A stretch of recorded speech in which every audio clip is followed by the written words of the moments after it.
ذرا سوچیے کیا ہوگا اس دن جب یہ چاند زمین سے ٹکرائے گا اور اس کے اوپر کریش ہو جائے گا اور ہر چیز تباہ ہو جائے گی۔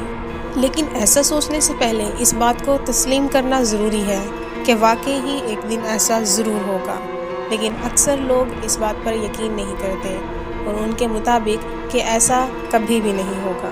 چاند کبھی بھی زمین سے نہیں ٹکرائے گا۔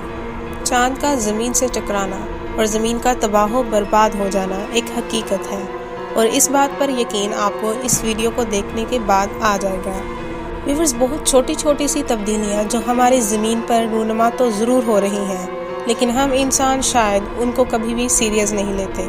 یہ نوٹس کیا تو جاتا ہے کہ چاند پہلے سے تھوڑا سا برائٹ ضرور ہو چکا ہے، اور نہ صرف برائٹ ہو چکا ہے بلکہ پہلے سے بڑا بھی ہو چکا ہے۔ آخر اس کے بڑا ہونے کے پیچھے کیا وجہ ہے، یہ کوئی بھی نہیں سوچتا، کیونکہ یہ تبدیلیاں بہت مائنر سی ہیں، بہت چھوٹی سی ہیں۔ اسی وجہ سے لوگ اس کے اوپر زیادہ یقین بھی نہیں کرتے۔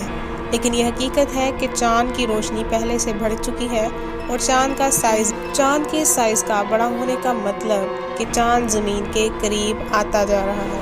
چاند نے سمندروں میں ٹائڈز کو افیکٹ کیا ہے، پانی کی بڑی بڑی لہریں اٹھنے لگی ہیں، وہاں سے مچھلیاں باہر آ چکی ہیں، اور لوگ ساحل سمندر پر جائنٹ اسکویڈ اور دوسری پانی کی کریچر کو دیکھ سکتے ہیں، اور یہ وہ پانی کی کریچر ہے جو کافی گہرائی میں رہتی ہے۔ لیکن آخر ایسا کیا ہوا ہے کہ ان کو بھی پانی کی سطح پر آنا پڑا؟ آخر کچھ تو ہے جو انسان محسوس نہیں کر پا رہے، لیکن یہ آبی مخلوق محسوس کر رہی ہے۔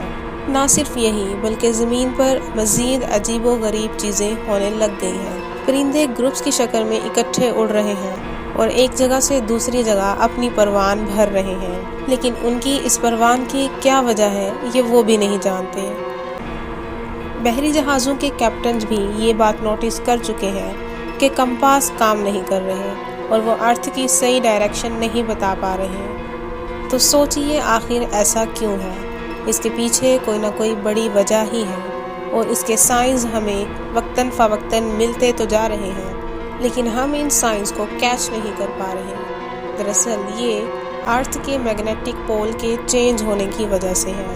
جب زمین پر اتنی زیادہ نیگیٹو چینجز کو فیل کیا گیا، تب جا کے انسانوں کے ذہن میں یہ بات آئی کہ کچھ تو ہو رہا ہے، کی وجہ ارتھ کے میگنیٹک پولز میں تبدیلی ہے، اور میگنیٹک پولز میں تبدیلی کی وجہ ارتھ کا نیچرل سیٹلائٹ یعنی چاند ہے۔ چاند کا پہلے سے زیادہ روشن ہونا اور اس کا پہلے سے زیادہ سائز میں بڑھنا دراصل چاند کا زمین کے مزید سے مزید قریب تر آنا ہے، اور یہ اسی بات کی طرف نشاندہی کرتا ہے۔ چاند قریب آتے آتے زمین کو ہٹ کر جائے گا اور یہاں پر کریش ہو جائے گا۔ تب جا کے لوگوں کو یہ احساس ہوا کہ چاند زمین کے قریب سے قریب آتا چلا جا رہا ہے، اور یہ چاند ہی ہے جو زمین پر بہت سی تبدیلیوں کا باعث بھی بن رہا ہے۔ بہت زیادہ بارشوں میں اضافہ ہو چکا ہے، ان علاقوں میں خاص طور پر جو کہ خشک علاقے ہیں وہاں پر بارشوں کا ہونا، اور وہ علاقے جو کہ گرم علاقے ہیں وہاں پر سردی کا آ جانا۔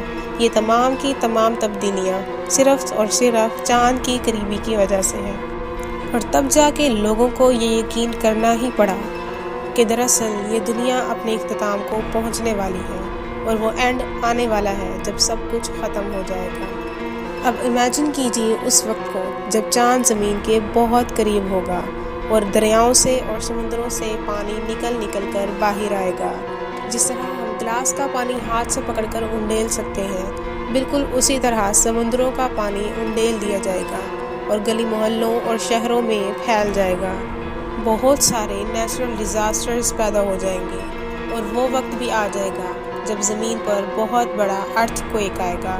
زمین کی پلیٹیں ادھر سے ادھر اور ادھر سے ادھر موو کرنے لگیں گی، جو بہت بڑے زلزلے کا باعث بنے گی۔ اور پھر وہ وقت آئے گا جب دو سیارے یعنی زمین اور چاند ایک دوسرے سے کولائڈ کریں گے، یعنی ٹکرا جائیں گے، اور تباہی کا اینڈ ہو جائے گا، اور اس زمین پر بسنے والے تمام جاندار، انسان، چرند پرند اور پودے سب ختم ہو جائیں گے۔ کچھ بھی نہیں بچے گا، ہر چیز زمین کے اندر دھنس جائے گی، اور چاند زمین سے کریش ہونے کے بعد دو ٹکڑے ہو جائے گا۔ ان تمام معلومات کو جاننے کے بعد بھی کچھ لوگ ایسے ہیں جو اس بات پر یقین نہیں کرتے، لیکن سائنٹیفکلی بھی یہ بات پروف ہو چکی ہے کہ ایک نہ ایک دن یہ زمین اور یہ پوری کائنات اپنے اختتام کو ضرور پہنچیں گے، اور وہ دن کافی قریب بھی آ چکا ہے۔ اس بات کا اندازہ ہم چاند کے زیادہ روشن ہونے اور بڑے ہونے سے لگا سکتے ہیں۔